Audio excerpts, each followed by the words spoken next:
À la traductrice de passer de l'anglais au français.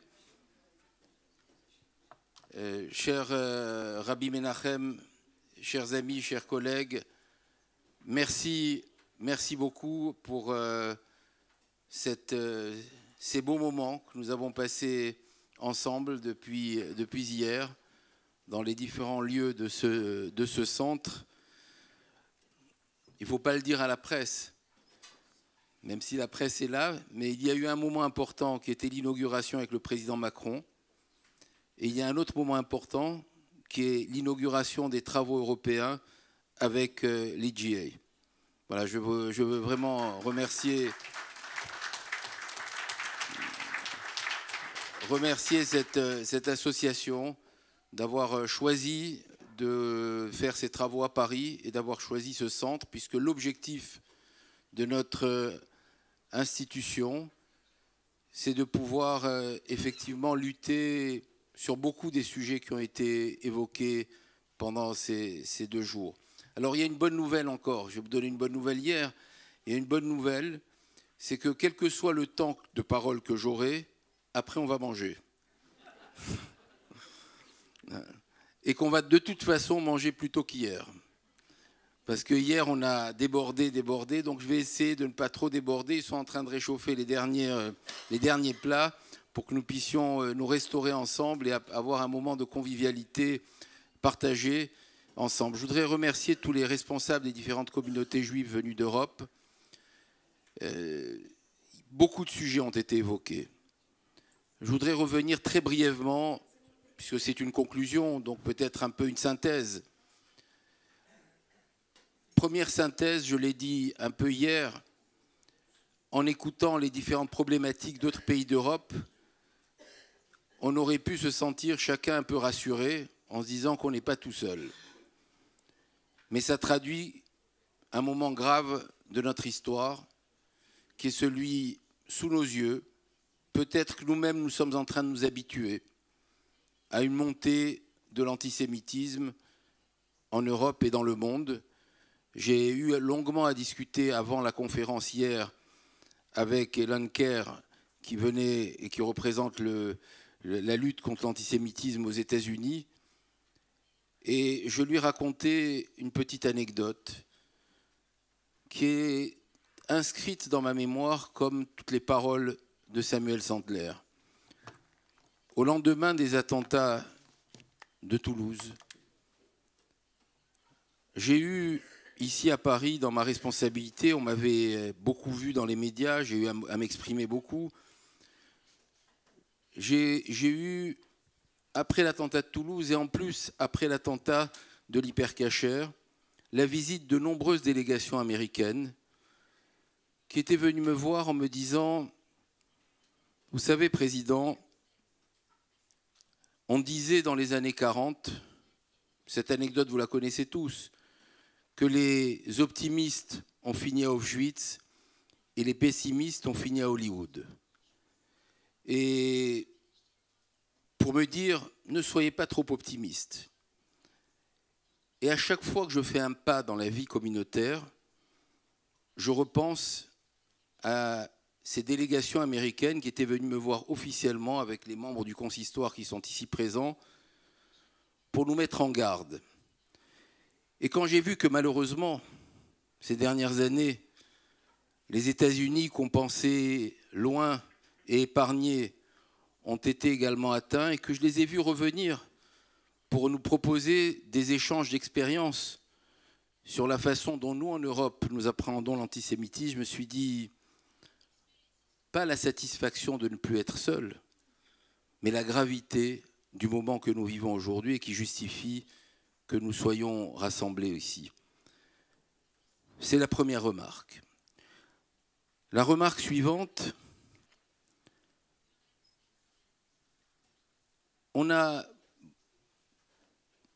il faut faire attention à ne pas se tromper d'ennemis. Et nous avons plusieurs ennemis qui vont chercher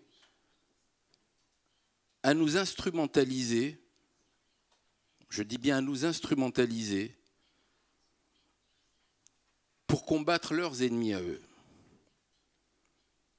C'est-à-dire qu'on va nous voir en Europe, subitement amis avec nous, pour combattre les musulmans. Et donc vous allez avoir l'extrême droite qui va se retrouver dans certains pays d'Europe, venir flirter avec la communauté juive qu'elle n'aimait pas avant, pour lui dire, nous on est avec vous pour combattre l'islamisme radical et peut-être un petit peu l'islam. Et peut-être que certains d'entre nous peuvent tomber dans le panneau. On ne doit pas oublier notre histoire. Je crois qu'il faut qu'on sache que nous avons plusieurs ennemis, plusieurs visages. Oui, c'est l'islamisme radical qui a le plus tué, ou qui a tué ces dernières années des Juifs et qui s'est attaqué aux démocraties. Mais il ne faut pas qu'on laisse remonter et surtout qu'on soit les instruments d'une extrême droite qui pourrait se réveiller dans différents pays d'Europe. Je le redis avec beaucoup de solennité. On m'a interviewé ce matin en me disant « Qu'est-ce qui se passe si Marine Le Pen vient se rapprocher de vous ?» Eh bien, Marine Le Pen ne se rapprochera pas de nous. Hein, quel que soit le visage qu'elle prendra ou qu'elle voudra prendre pour pouvoir nous dire on est avec vous contre l'islamisme radical, on n'est pas avec nous et on ne nous instrumentalise pas. Je voudrais simplement dire aux leaders européens que vous êtes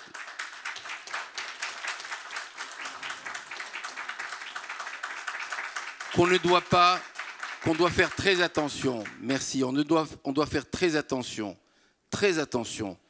dans ce moment et dans ce tournant fondamental de l'histoire. Un leader juif, une communauté juive, c'est un tout. On ne vient pas nous embrasser que pour nos morts. Je l'ai dit hier. J'ai proposé même à mes présidents de communauté de ne plus inviter aux commémorations de la Shoah ceux qui ne viennent pas pour Chag HaAtzmaut. C'est difficile, hein, mais on ne peut pas nous instrumentaliser. On nous aime parce qu'il y a eu la Shoah, d'accord.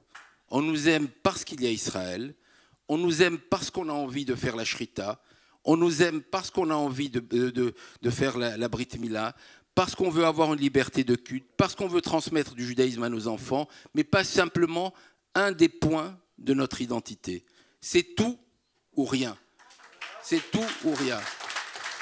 Et je vous demande vraiment, où que vous soyez en Europe, n'acceptez pas de compromis avec ceux qui vont vous aider sur un point et pas sur un autre.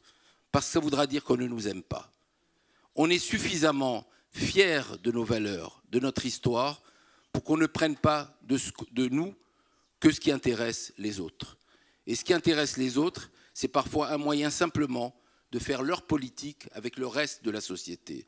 Si on nous aime complètement, eh bien on est ensemble.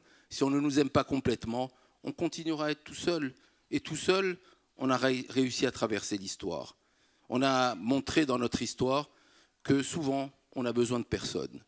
Et quand on a besoin de personne, on est encore plus fort. Pourquoi on est plus fort? Parce qu'on a besoin les uns des autres, par contre. On ne peut pas être tout seul quand on est un peuple juif. Dans une famille, quand un frère a un problème, sa sœur, ses parents sont là. Dans une communauté juive, quand une communauté a un problème quelque part, les autres communautés sont là. Et je peux vous dire que la communauté juive de France, qui peut apparaître comme l'une des plus importantes d'Europe, elle sera aux côtés de chacune des petites communautés ou de chacune des communautés en Europe pour vous soutenir dans les différents projets. Et que je sais qu'il y a beaucoup d'institutions qui se font parfois la concurrence, parce que si on n'était pas juif, on ne serait pas. Si on est juif, on sait que c'est normal que des institutions se fassent la concurrence, que des institutions disent c'est nous le leader, que dans chacune de vos communautés, il y a quelqu'un qui dit c'est moi le leader, et l'autre va dire non, c'est moi le leader. C'est pas grave, soyons plusieurs leaders. Ce qui est fondamental, c'est que nous regardions dans la même direction. C'est que nous ne nous contredisions pas devant ceux qui veulent nous diviser. C'est pas grave s'il y a 2 présidents qui s'expriment, ou 2 rabbins qui s'expriment, ou un président, un secrétaire qui s'exprime.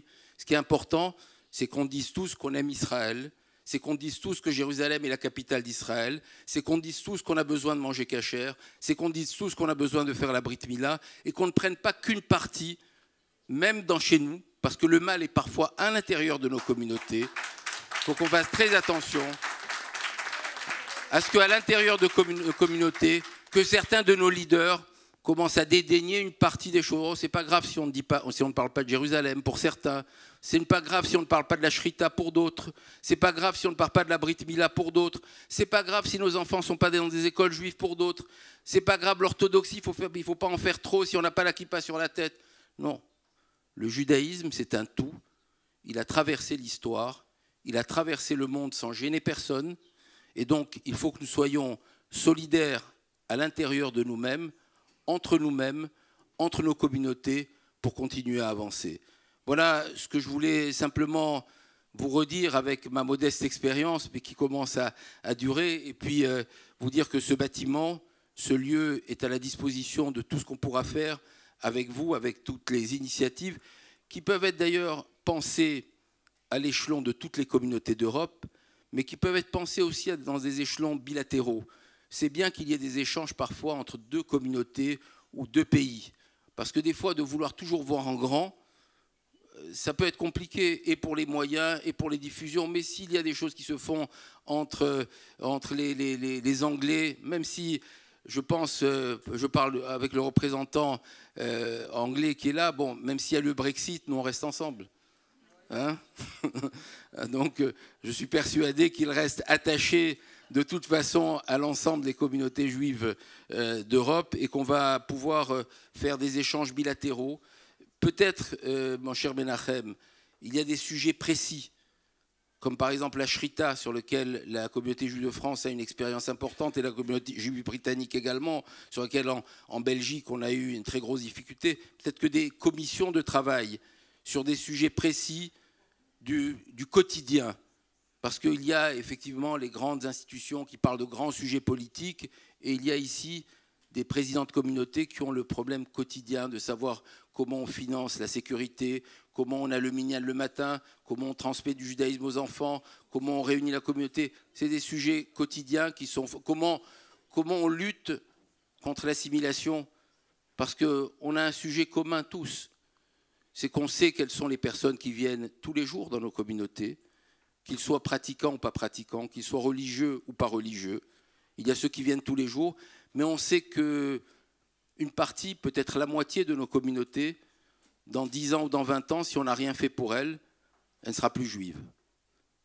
Et c'est notre responsabilité de savoir comment on fait pour que ce deuxième ou troisième cercle de gens qui sont en train de s'assimiler un petit peu partout en Europe et de disparaître du judaïsme, comment on fait pour les maintenir à l'intérieur de la communauté. Chacun a ses moyens. Quand on me pose la question, j'ai beau avoir de nombreuses années d'expérience, avoir peut-être construit ce centre dans l'objectif d'attirer ici des personnes un petit peu plus curieuses du judaïsme qui viendraient pousser la porte pour se dire « je vais voir, c'est joli et je vais peut-être rester avec les juifs », eh bien, peut-être que chacune de nos expériences est essentielle. Et il me semble, si je devais résumer, je l'ai dit à beaucoup de conférences, dans quelques jours, ce sera Purim. Purim, dans la tradition juive, c'est la réussite de la lutte contre l'antisémitisme. Notre tradition nous fait qu'on a un jour de fête pour Purim. Il y a quelques semaines, c'était Hanouka. Hanouka, c'est la victoire de la lutte pour l'identité juive. Ce n'est pas un jour pour l'identité juive. On a réussi à ne pas s'assimiler grâce à Hanouka. C'est 8 jours de fête. C'est dire que si on devait résumer aujourd'hui, oui, on doit continuer à combattre l'antisémitisme avec un jour de joie. Mais si on doit continuer à combattre notre identité et à nous battre pour notre identité, contre l'assimilation, c'est 8 jours de fête. C'est 8 fois plus important. Alors, continuons ensemble à réussir à ce que dans chacune... Vous savez, la moitié des Juifs du monde, grosso modo, vivent sur la terre d'Israël. Qu'ils soient avec une kippa, sans kippa, religieux, chilonimes, anti-religieux, leurs enfants seront vraisemblablement juifs. L'autre moitié des Juifs du monde, qui vivent sous nos responsabilités respectives, même s'ils sont aujourd'hui religieux, on ne peut pas être sûr que leurs petits-enfants seront juifs. C'est notre responsabilité, c'est notre principale responsabilité de tout mettre en œuvre pour que nos petits-enfants soient juifs. Merci.